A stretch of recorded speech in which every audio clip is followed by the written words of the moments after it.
Okay, this is chapter 9 of Goodbye. We're getting near the end there, so it's been fun to share an experience.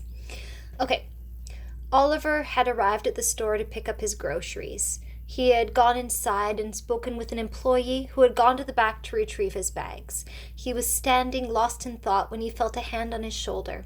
He stifled his response and breathed in a familiar scent of sweat and vanilla. This was his beloved. He smiled warmly, relieved he hadn't panicked at the sudden contact. "Hello, love." She stood beside him, gently rubbing his shoulder. "Am I late?"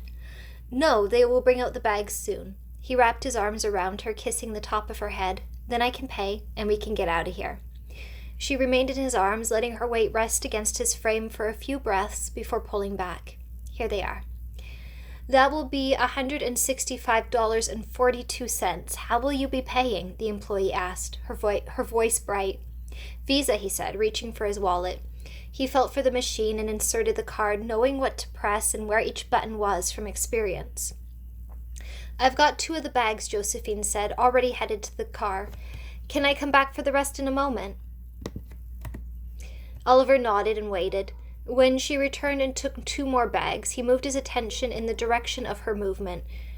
He froze in place. Straight ahead, he could see a shape, large and bright and rectangular.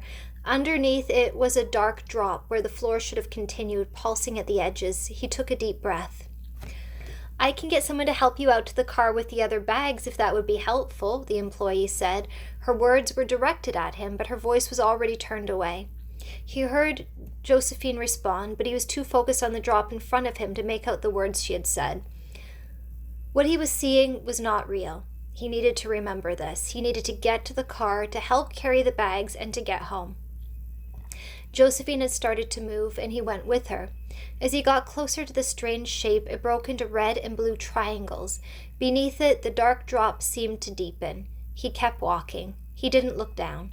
As he stepped through the shapes and over the place where the floor should have been, his heart raced. He squeezed Josephine's arm. The ground beneath his feet felt solid. It held his weight as he moved quickly across it.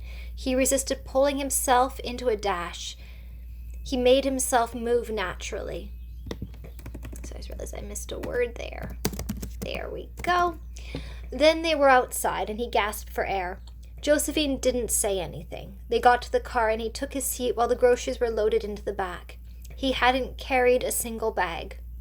He felt the sting of guilt and embarrassment for being so useless. He knew this store. He knew the payment machine. He knew the path from counter to door. This was not supposed to be difficult, and yet it had been. When Josephine climbed into the driver's seat, he reached out for her hand. "Love, there is something I need to tell you about." She squeezed his hand and then started the car. "Let's get home, then we can talk. You can tell me what happened back there." The drive was tense and silent. No music, no small talk. When they got home, Josephine said, "Love, I can see that you want to speak, but wait." She went into the kitchen and poured them both glasses of wine. "Take a seat while I put away the groceries. I will listen to everything you have to say. Just give it a moment." He sat on the couch, tense and silent, waiting. He let himself breathe slowly. He let the guilt of not helping out more fade into weather. Once everything was put away, Josephine curled up next to him on the couch and kissed him all over his face and sat back. "Okay, go ahead," she said, getting comfortable. "I should have told you this sooner, and I'm so sorry I didn't. When I lost my vision, I started to have hallucinations." She laughed, sudden and too loud, and he gasped. Her hand flew to his arm. "Love, of course you did. I knew you might." He opened his mouth and said nothing. "Do you not think I read all about what you could experience?" She took a moment to examine his face. "Did you think... Were you scared? Why, love? Why?" His eyes filled with tears. "I thought you would think I was going crazy." "Oh, my love." Her voice wobbled slightly. "You are crazy." She leaned in and kissed him softly. "Me too. That doesn't scare me." "Yeah," he said, laughing. "I should have told you." "So," she said, petting his arm gently, "what did you see?" "There was a sudden drop, right in the middle of the floor, and we had to walk over it," he said, trembling slightly, "and I felt like I was really going to fall in, even though I knew it wasn't real." "And you did it."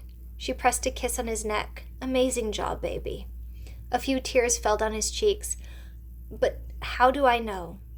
How do I know what is real? If my mind is fooling me, how do I trust anything I think or feel or know? Josephine took a deep breath and gently stroked his hair.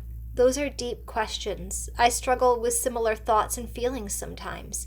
How can we know what is real and what is illusion? I don't know, love. No, he said, squeezing her arm lightly. I don't know either.